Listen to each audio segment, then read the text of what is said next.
Que vous soyez acteur du monde de l'EdTech ou simplement curieux de la transformation de l'éducation et de la formation, ou si vous souhaitez vous former à de nouvelles connaissances et compétences, ce podcast est fait pour vous. Nous allons continuer à vous éclairer sur ce monde en perpétuelle ébullition.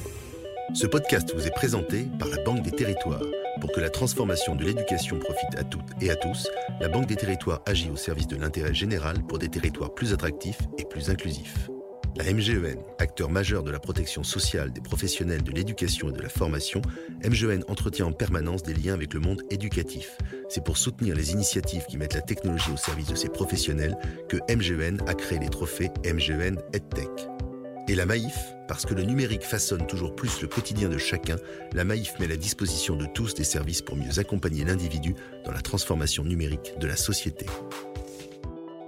Je suis Rémi Chal, directeur général d'EdTech France, l'association des entreprises qui mettent la technologie au service de l'éducation et de la formation. Bienvenue dans ce numéro exceptionnel de la web radio podcast d'EdTech France. Nous sommes en direct et en public depuis le stand de la Banque des Territoires, le stand de Territoires Apprenants au salon Educatech Educatis. Et nous sommes diffusés en streaming sur edtechfrance.fr et sur les sites web et réseaux sociaux de nos partenaires, la Banque des Territoires, la MGEN et la Maïf. Pour interagir avec nous, hashtag EdTech, hashtag EducatechTis et hashtag Terre Apprenant. Dans les entreprises, comme dans les collectivités, le nerf de la guerre, c'est souvent l'argent. Alors comment faire pour se développer, pour communiquer, pour faire de la R&D ? L'un des moyens peut être de lever des fonds. Pour cela, il existe des investisseurs spécialisés qui permettent à des jeunes pousses, notamment EdTech, de trouver les financements nécessaires à leur croissance. Comment sont-elles sélectionnées ? Quelles sont les prédictions du secteur ? Nous avons 3 invités exceptionnels qui sont très bien placés pour répondre à ces questions, puisqu'il s'agit de David Guérin, associé de Bright Eye Ventures. Bonjour David. Bonjour. J'ai bien dit, associé de Bright Eye Ventures ? Parfait. Impeccable. Lydie Marek, qui est cofondatrice d'EduCapital. Bonjour Lydie. Bonjour Rémi. Comment vas-tu ? Ça va bien ? Bon, et Olivier Sichel, qui est directeur de la Banque des Territoires. Bonjour Olivier. Bonjour.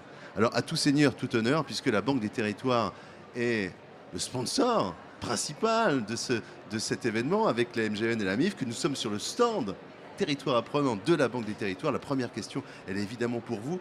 La Banque des Territoires, c'est un investisseur, mais un investisseur un peu particulier puisqu'il est au service de l'intérêt général. Mais concrètement, comment est-ce que ça se traduit dans vos actions et notamment dans vos actions autour de l'éducation ?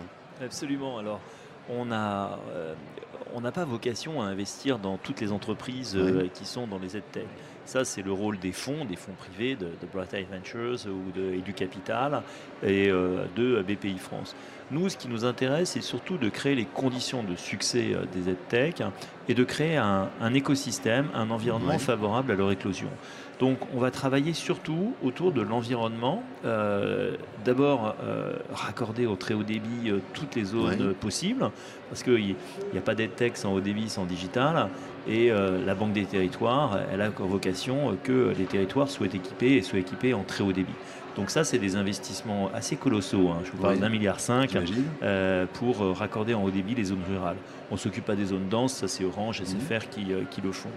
Et pour être sûr qu'on a tout l'environnement, on a investi dans un outil qui s'appelle iCarto, qui permet d'avoir tous les ingrédients pour que ce soit justement un terreau fertile, la connectivité, les équipements aussi, et puis les services numériques. Alors après, comme toute organisation, on a une logique dite de corporate venturing, c'est-à-dire que quand c'est vraiment dans notre thèse, on va être capable d'investir dans des domaines. Par exemple, je donne un exemple simplon qui est de la formation, très intérêt général, très tourné vers le développement des territoires et un logique. Et là, on est investisseur. Donc c'est vraiment à titre exceptionnel qu'on va être dans les entreprises. Nous, ce qui nous intéresse plutôt, c'est l'environnement, la sécurisation pour que l'écosystème se développe bien. Donc c'est créer les conditions pour que l'écosystème existe. Effectivement, s'il n'y a pas de Wi-Fi, c'est difficile d'interagir avec les apprenants. Et il y a un positionnement particulier vis-à-vis de l'EdTech. Est-ce qu'il y a un engagement ? Enfin, la réponse est dans la question. Oui, il y a un soutien parce que les directions dans lesquelles on a décidé d'investir et d'accompagner les territoires, elles sont au nombre de 4. Il y a d'abord la première, c'est le territoire plus connecté. Nous, on considère que la fracture territoriale que connaît aujourd'hui le pays, dans le domaine du digital, c'est binaire. J'ai l'habitude de dire, je viens du digital, c'est 0, c'est 1, soit ça passe, soit ça passe pas. Si vous êtes dans un territoire rural où il n'y a pas de haut débit, vous êtes un peu un citoyen de seconde zone, quoi. Vous n'avez pas accès au haut débit et à tous les services du numérique. Donc, territoire plus connecté. Ensuite, il y a les territoires plus durables. Et donc, ça, c'est aussi important que nos jeunes veulent un environnement de plus en plus durable.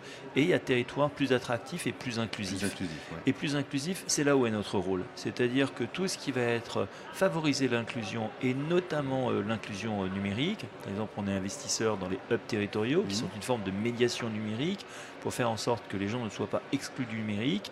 Là, c'est des territoires d'investissement qui sont importants pour nous. Il y a une fracture qui est physique, on l'a dit, est-ce que je suis raccordé au débit et pas au débit, mais il y a aussi une fracture avec des gens qui ont du mal avec le numérique. On ne parle pas des jeunes, on parle souvent des personnes âgées, et pour lesquelles il y a toute une éducation à faire, qui est plutôt une médiation, c'est de l'encouragement, c'est du nudging, et ça fait partie du rôle de la Banque des Territoires. C'est le fameux électronisme, c'est ça? C'est le fameux électronisme, mais qui est un sujet très important, parce que vous voyez, je fais la navette aujourd'hui entre le Salon des maires qui est juste à côté de chez nous et puis le Salon Tech. La question de la disparition des services publics dans certaines collectivités locales, elle est au cœur des préoccupations des maires. Et la réponse, c'est de dire oui, mais si vous avez le haut débit, vous pouvez avoir accès aux services publics via du digital. Mais si je ne sais pas, comment est-ce que je fais ? C'est pas tout pouvoir. Et donc là, il y a tout un rôle d'accompagnement. Il y a une illustration qui a été citée hier par le président de la République qui va vendredi inaugurer une maison France Service. Et là, on est partenaire et investisseur dans les maisons France Service. Vous savez, c'est les endroits où vous allez avoir des médiateurs numériques qui vont vous aider à vous connecter pour faire toutes vos démarches de service public, que ce soit une inscription à Pôle emploi, que ce soit vous aider dans votre retraite ou pour obtenir une allocation familiale. Et donc là, ça passe vraiment par le numérique et par l'encouragement à se développer sur le numérique. Donc vous voyez, la Banque des Territoires, c'est très particulier. Ce n'est pas un fonds d'investissement, ça c'est le rôle de mes camarades. Ce n'est pas un tourné naturellement vers les startups, ça c'est le rôle de BPI France. Ce n'est pas tourné non plus vers le fonds, ça c'est aussi le rôle de BPI France. C'est vraiment une spécificité pour prendre en compte la fracture territoriale et utiliser les leviers numériques pour la réduire. D'accord, mais c'est un rôle qui est évidemment essentiel. Tout ce qui permet de favoriser cet écosystème est bon pour l'écosystème et pour ceux qui le financent. Donc je me retourne vers toi, Lydie. Quand a été créé et pourquoi a été créé EduCapital ? Tout est dit dans le nom, EduCapital, et capital, et puis il y a éducation. EduCapital, donc c'est un fonds d'investissement. Donc nous, on est des investisseurs en equity, en capital. C'est quoi alors ? Tiens, en 2 mots pour ceux qui nous écoutent. Alors en 2 mots, fonds d'investissement. Comment ça marche ? Une société qui a besoin de financer sa croissance à un moment donné ne peut pas forcément l'autofinancer, donc la financer par ses propres moyens, et doit avoir recours à des financements externes. Donc ça peut être de la dette et ça peut être du capital. Et le capital, c'est un investisseur qui rentre dans votre capital, donc qui vous apporte des financements, mais aussi de l'accompagnement sur le long terme pour financer et porter vos projets de croissance. Donc j'ai créé EduCapital il y a 2 ans avec mon associée Marie-Christine Levé. Et on est parti du constat en fait que tout commence par l'éducation. L'éducation, c'est la source et c'est la solution à nos défis du 21e siècle. C'est un marché énorme, c'est un marché de 7 000 milliards dans le monde. Et c'est un marché qui a besoin de se réinventer. Parce qu'il faut préparer nos enfants aux défis du 21e siècle, parce qu'il faut aider les adultes à mieux transitionner vers ce qu'on appelle le future of work, et parce qu'il faut réformer l'école et le monde de l'entreprise. Et puis nous, avec notre casquette d'investisseurs, on a regardé ce qui se passait de l'autre côté des frontières, et notamment en Chine et aux États-Unis, ça boom, la tech, donc la technologie. Les géants sont chinois, américains, indiens, c'est ça ? Voilà, il y a des géants, il y a des sociétés qu'on appelle des licornes, donc qui atteignent le milliard de dollars de valorisation, qui grossissent beaucoup. Il y a des fonds spécialisés. Il y a énormément de choses qui se passent là-bas et on s'est dit, il y a une filière à faire émerger en Europe, il y a une opportunité de marché. On a énormément de super entrepreneurs en France et en Europe, un environnement de tech assez exceptionnel avec la Caisse des dépôts, avec la BPI et tous les fonds d'investissement, et donc il y a quelque chose à faire dans cette industrie.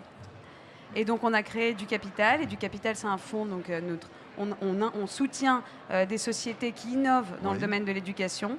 Alors pour nous, la tech, c'est tout au long de la vie. Ça va de avant l'école, pendant l'école, la vie étudiante, le monde de l'entreprise, et puis l'individu qui a besoin de se reformer pour son employabilité. Et ça, c'est un peu notre territoire d'intervention. Voilà, moi je dis souvent, la tech vous accompagne de la maternelle jusqu'à l'EHPAD. Voilà, ça veut bien dire ce que ça veut dire. David, Pour la création de Bright Eye Venture, vous êtes parti du même constat de ce retard de la France par rapport, ou de l'Europe par rapport aux États-Unis, par exemple? Oui, tout à fait. Donc, la genèse vraiment de Bright Eye Ventures, c'est Alex et Ben, donc les deux partners, qui vivaient aux États-Unis et qui sont partis d'un constat, en fait, qui se sont rendus compte que les États-Unis étaient en avance sur 3 points par rapport à l'Europe. Le premier était la pénétration digitale, dont commentait notre camarade Olivier. Donc, pénétration digitale à l'école, non seulement le très haut débit, mais aussi les appareils, les tablettes, etc. pour les enfants. Donc, pour pouvoir apprendre de manière un petit peu plus ludique et de manière un peu plus fun, excusez-moi pour le franglais. Deuxième gros axe qu'ils ont vu, c'est la croissance en fait de la volonté de payer pour des produits éducatifs, qui était beaucoup plus forte aux États-Unis versus Europe. Donc ça forcément ça débloque des frais de scolarité par exemple, notamment des frais de scolarité, parce que ça peut être de la volonté de payer pour du K-12, donc c'est-à-dire de l'école primaire, secondaire ou de l'enseignement supérieur, donc assez traditionnel, mais aussi pour de la formation continue, aussi pour les employeurs par rapport à la formation de leurs collaborateurs. Donc ça, c'était la deuxième grosse vague qu'ils ont vue. Et la troisième, c'était forcément du capital. Donc, aux États-Unis, une quinzaine de fonds plus ou moins spécialisés dans la tech qui investissaient activement et qui aidaient finalement le talent local EdTech, alors qu'il y en avait zéro en Europe. Donc moi, là, je vous parle, pour le contexte, c'est 2015. Donc ces trois vraiment grands axes, donc pénétration digitale, volonté de payer et du capital pour la EdTech aux États-Unis. Ben et Alex se sont dit, OK, il y a une opportunité en Europe pour 2 raisons. Il y a du talent, très bon talent EdTech. Je confirme. Et il y a beaucoup de talents qui sont sur le salon Educatech, Educatis. Exactement. Donc c'est pour ça qu'on a fait un tour au Startup Village avant, par exemple. Mais donc il y a du talent, et l'Europe est en train de suivre finalement les pas des États-Unis avec sur les différents axes que je viens de mentionner. Donc c'était vraiment les deux. La genèse est partie de ce constat, et on a lancé le fonds en 2017, donc fonds de 50 millions d'euros ici, et voilà, donc on investit aussi des séries A. Alors, série A, qu'est-ce que ça veut dire pour ceux qui nous écoutent? Parce que là, il y a tout un vocabulaire qui est propre au fonds d'investissement, que moi, je commence un peu à comprendre. Bien sûr. Mais qu'est-ce que c'est qu'une série A? Série A, oui, bien sûr. Lydie, tu veux aller où? Bon, pour le définir grossièrement, en fait, donc seed, c'est généralement quand une entreprise lève entre 500 millions... Seed, ça veut dire graine. Oui, voilà, entre 500 000 euros et 2 millions d'euros. Donc c'est la première levée avec des fonds privés. Et série A, c'est de 2 millions à 10 millions d'euros. Voilà, donc c'est vraiment une taille de financement. C'est la différence, qui est liée forcément à la maturité de l'entreprise, etc. Voilà. D'accord. Lydie, quelles sont les grandes tendances que tu vois aujourd'hui dans la tech à l'échelle mondiale, ou peut-être davantage à l'échelle européenne et française?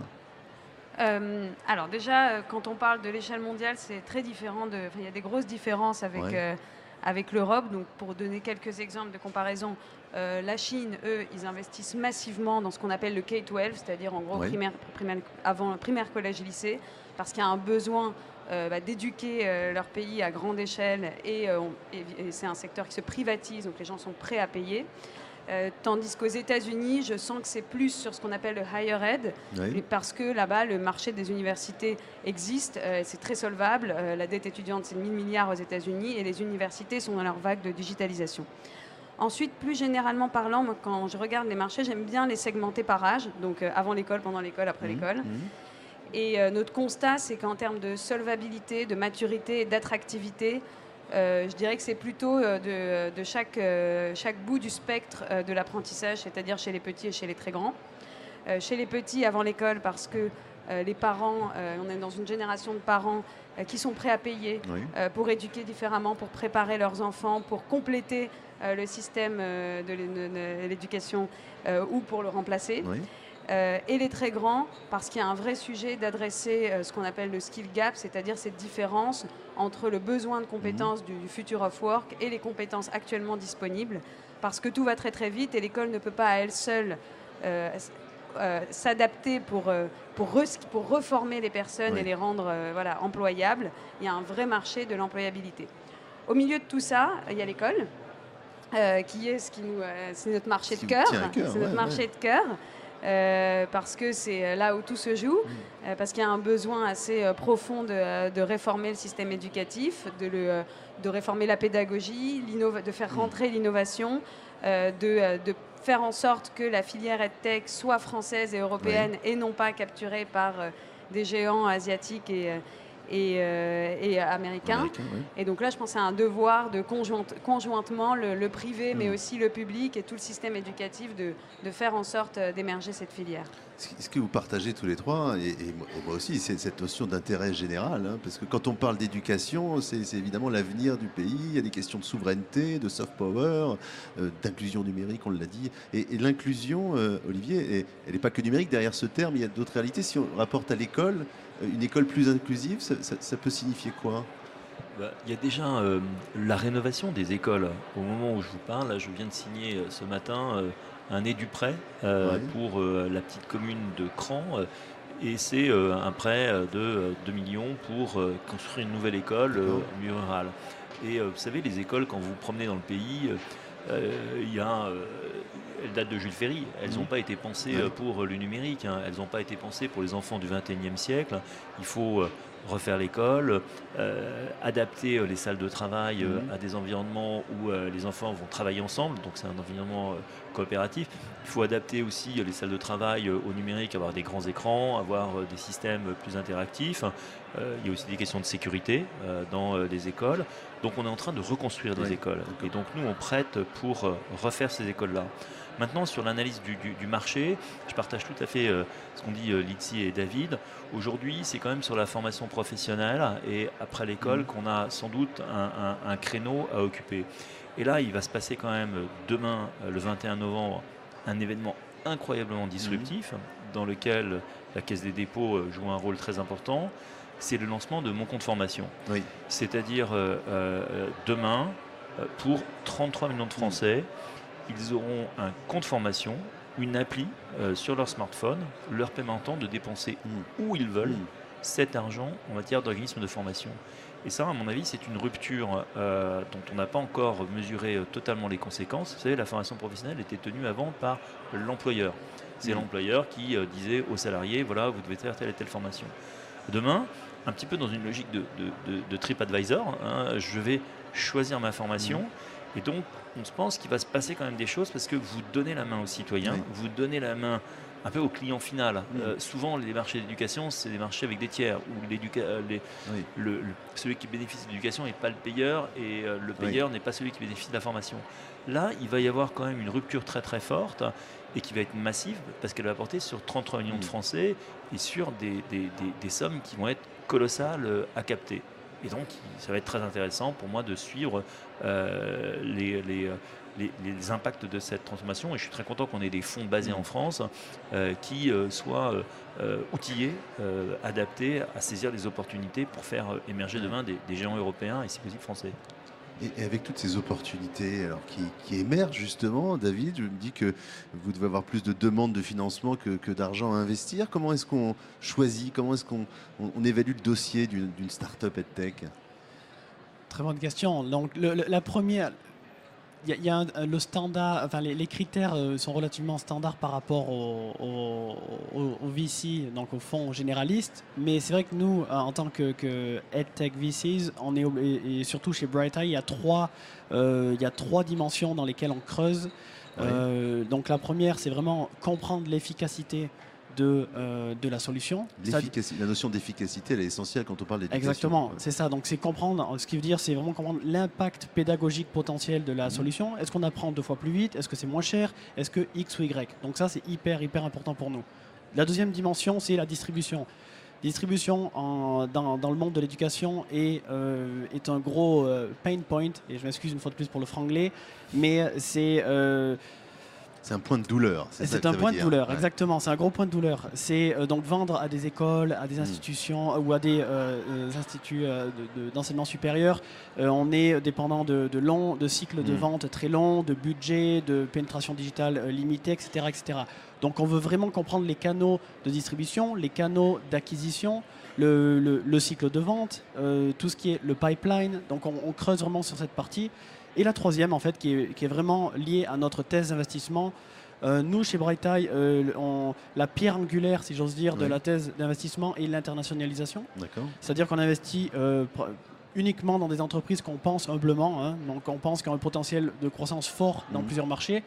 Donc, cette troisième dimension, on passe aussi beaucoup de temps avec les entrepreneurs pour comprendre leur plan d'expansion, quel marché, et vraiment rendre le rationnel derrière ces décisions. Ouais.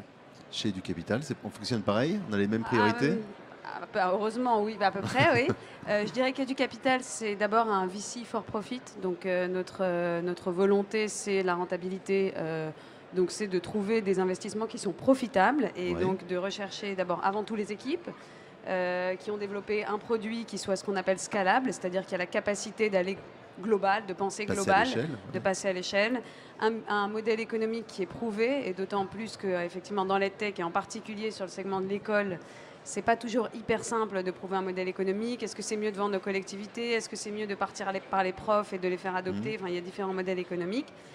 Et puis, au-delà de ce for profit, on a vraiment aussi une vraie dimension impact. Alors, il y a ce qu'on appelle l'outcome, ou le fait qu'effectivement, quand on vend un produit pédagogique, il délivre une efficacité réelle et prouvée, qui n'est pas forcément toujours simple à mesurer, parce qu'on est sur des cycles longs dans l'éducation. Et puis, au-delà de l'outcome pédagogique, il y a l'impact de manière générale. Notre conviction, c'est que quand vous vendez une éducation, l'impact et l'inclusion, l'accessibilité est intrinsèquement liée à la scalabilité et donc à la performance. C'est pas une contrainte, c'est pas d'être contraint d'être dans des investissements qui sont un peu inclusifs ou c'est une vertu. Etc. C'est une vertu et c'est complémentaire et c'est lié. Donc on a ces deux angles, ces deux regards, profitabilité, rentabilité et impact, et les deux se rejoignent en fait. Olivier, j'entends inclusion, impact, je me retourne vers vous. Oui, mais j'avais envie de rajouter, parce que c'est le métier que font David et Lizzie de VC, c'est Venture Capital, de Capital Risker. J'ai eu le privilège aussi de le faire aussi à un moment chez Sophie Novara. Et je trouve qu'il y a une dimension très intéressante dans l'EdTech. Ce qui est très important quand vous backez une équipe, c'est la motivation de l'entrepreneur et la capacité de l'entrepreneur à entreprendre, à être résilient et à avoir de grands projets. Et ce que je trouve intéressant dans l'EdTech, c'est que ça a énormément de sens. On est là pour favoriser le développement des personnes. Et ça donne une dimension supplémentaire. Vous seriez dans d'autres secteurs, il y a eu beaucoup de startups dans le domaine de la pub digitale. Le tracking des utilisateurs sur Internet pour plus leur vendre d'Amazon ou d'Apple, c'est intéressant. Vous pouvez être passionné par ça, mais je pense que il y a un supplément d'âme dans l'EdTech du fait de l'objet qui est l'humain et de sa capacité à développer ses compétences, qui, à mon avis, a une capacité à avoir des entrepreneurs plus passionnés, plus motivés, parce que cette motivation, elle répond à quelque chose de plus grand que juste le for profit. Il y a des valeurs. Il y a beaucoup d'anciens enseignants ou d'enfants d'enseignants. Moi-même, ma mère était prof, je lui fais un petit coucou à maman.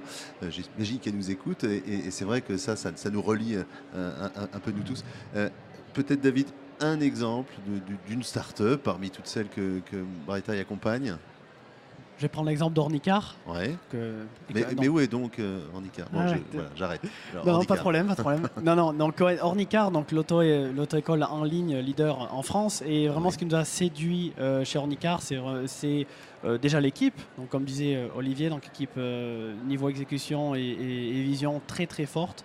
Ensuite, il y a l'efficacité, une fois de plus, de la solution. Donc c'est du code, c'est pas forcément très sexy, faut se le dire. Code de la route. Voilà, code de la route, exactement. Donc code de la route et apprentissage pour apprendre à conduire finalement.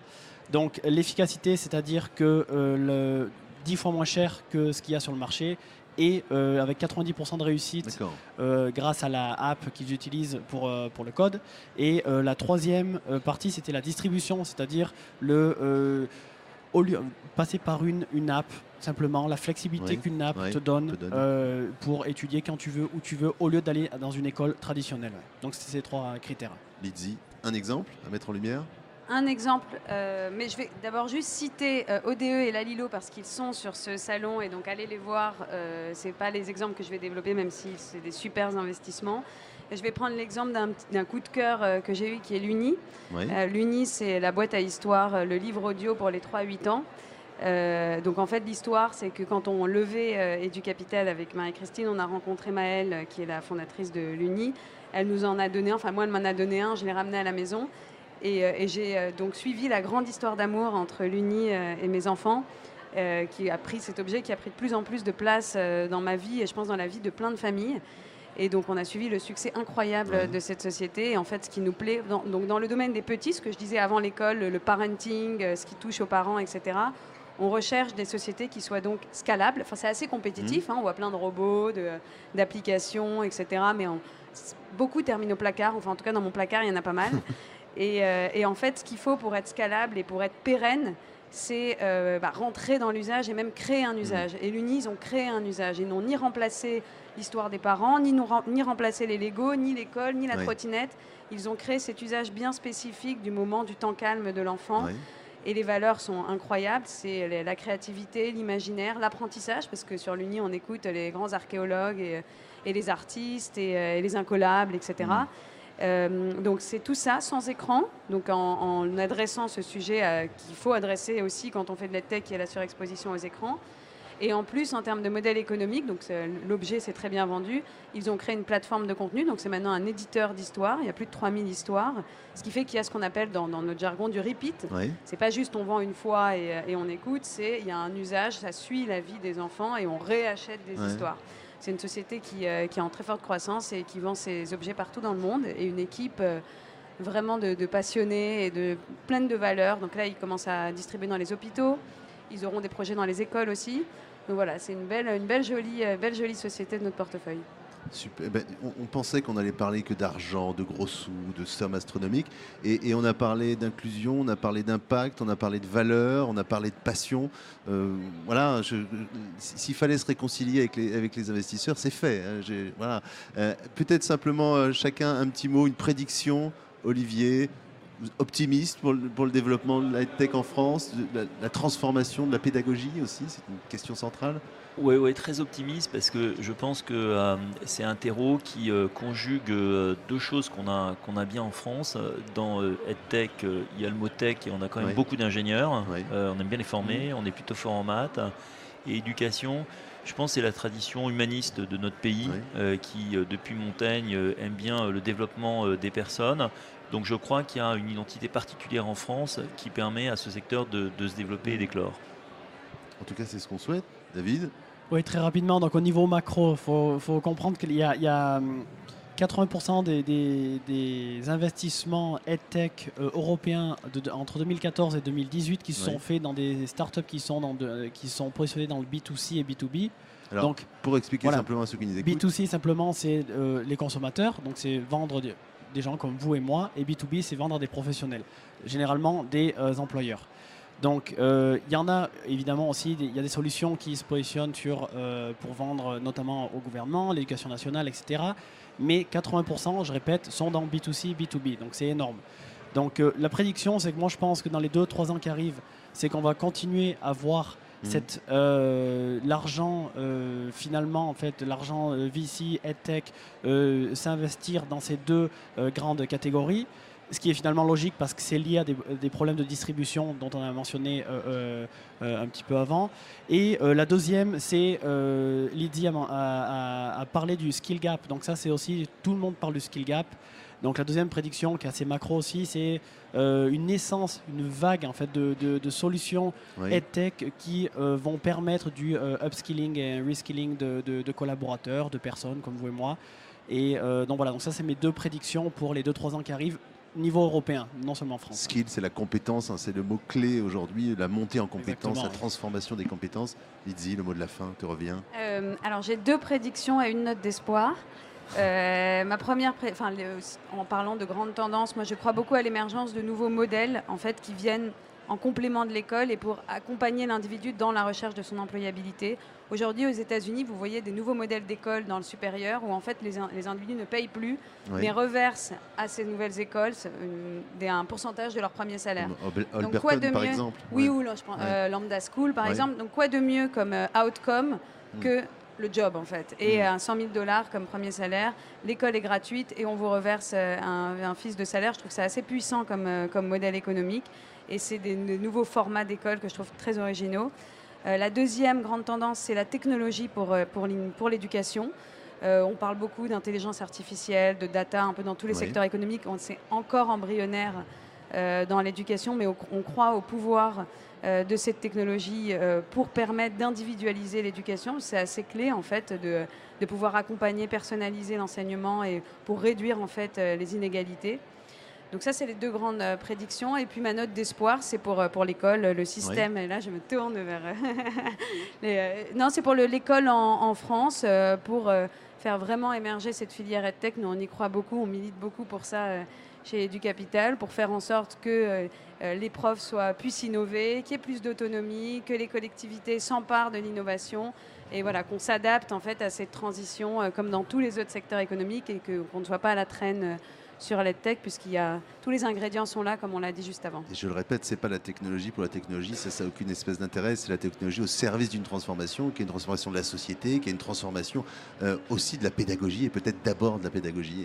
Et je salue tous ceux qui sont devant nous, sur le salon, qui nous écoutent, qu'ils soient professeurs, enseignants, responsables d'établissement. Voilà, on est avec vous, on est pour vous, on est là pour vous accompagner. Merci beaucoup Olivier et la Banque des Territoires pour tout le travail que vous faites pour permettre à cet écosystème de grandir. Merci David et Lydie et tous ceux qui investissent dans ces belles entreprises. J'en vois dans le public. Je remercie tout le monde et je vous dis à très bientôt parce que la web radio, les podcasts continuent.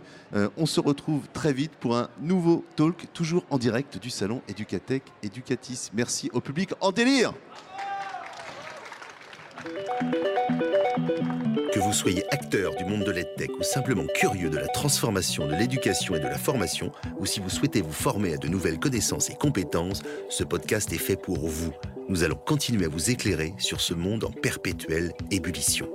Si vous voulez nous suivre et nous soutenir, abonnez-vous au podcast EdTech France, disponible sur l'ensemble des plateformes d'écoute. N'hésitez pas à le noter, 5 étoiles, et à en parler autour de vous. Vous pouvez nous retrouver sur nos réseaux sociaux. Merci à Maxime Maton pour la production de ce podcast et à notre journaliste Natacha Lefauconnier pour la préparation des interviews.